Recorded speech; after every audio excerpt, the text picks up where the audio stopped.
They meet at night. That's how it starts to happen.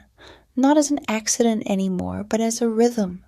Jamie learns the hour when the world thins just enough, when the day has burned itself out and the house is quiet. John asleep beside her, his breathing steady and earned. She waits until the room feels still. Then she lets go. The place is dim when she arrives, a room she recognizes now, not identical each time, but consistent in the way a lover's body is consistent.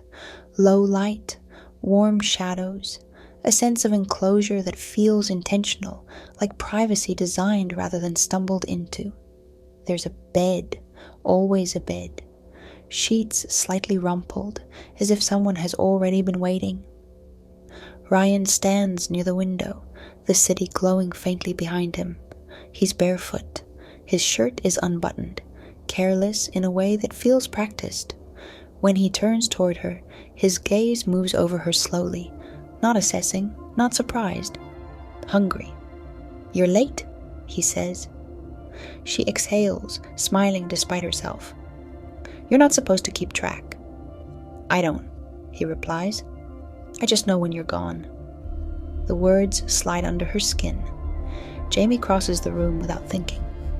The distance between them collapses easily, like it's been waiting for permission. His hands find her hips, firm and sure, pulling her close enough that she can feel the heat of him through her clothes. This is where it starts to feel dangerous. Not because she doesn't want it, because she does.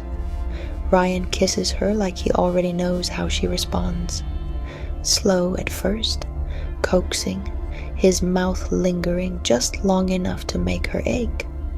Jamie's hands slide up his chest, fingers curling into fabric, grounding herself in the reality of him. She feels herself opening, not just physically, but internally. The careful barriers she maintains during the day dissolve here, replaced by something simpler and far more urgent. She presses closer, needing more contact, more pressure. He responds immediately, like her body has issued instructions he's been waiting to follow. That responsiveness undoes her. At home, touch requires calibration, awareness, the constant measuring of what is expected versus what is wanted. Here, there is no gap. Her body leads, he follows, or maybe it's the other way around. The distinction stops mattering. They undress without ceremony. Clothes fall where they fall. Nothing is folded. Nothing is saved. Ryan's hands are everywhere. Her back, her neck, the small of her waist. Learning her again even though he already knows her. Jamie feels heat bloom low in her body, sharp and insistent. She gasps when his mouth finds her skin, her head tipping back as sensation overtakes thought. This isn't romance, it's need answered immediately. She clings to him, nails pressing into muscle, her body moving with a desperation that surprises even her. Every touch feels amplified here, cleaner, more precise. Pleasure builds quickly, relentlessly, like something she's been storing up for too long. "This is wrong," she whispers, barely audible. Ryan doesn't stop. His mouth curves into a smile against her shoulder. "You don't come here to be right," he says. She knows that's true. The moment takes her fully. There is no outside perspective now.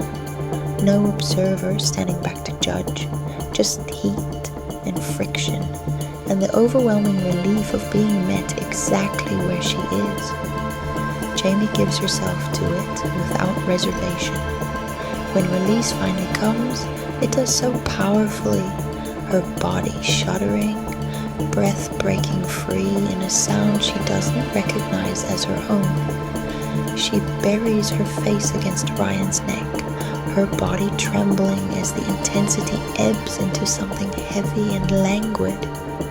For a long moment she can't think at all. This is the part that frightens her later, not the wanting, the after. She lies against him, skin cooling, her mind floating in a calm that feels deeper than rest. Ryan's fingers trace idle patterns along her spine. The room hums quietly around them, light dim and forgiving. "You disappear when you're here," he murmurs. "In a good way." Jamie closes her eyes. "I don't disappear," she says. "I arrive." He doesn't argue. That acceptance settles something in her she didn't know was unsettled.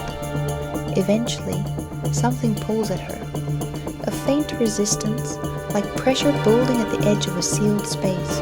She shifts uneasily, aware that staying longer will make leaving harder. Ryan feels it too. "Go," he says softly, "before you start hating the idea of waking up." She nods, though the thought already feels distant, abstract.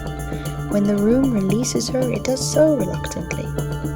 Jamie wakes in her own bed, sheets tangled around her legs, her body heavy with the echo of pleasure. For a moment, she doesn't move. She lies there, breathing, the sensation still humming under her skin. Wrongness flickers briefly, then fades. What remains is satisfaction, longing, and the quiet certainty that she will do this again. She turns onto her side, facing away from John, and closes her eyes. Sleep takes her easily.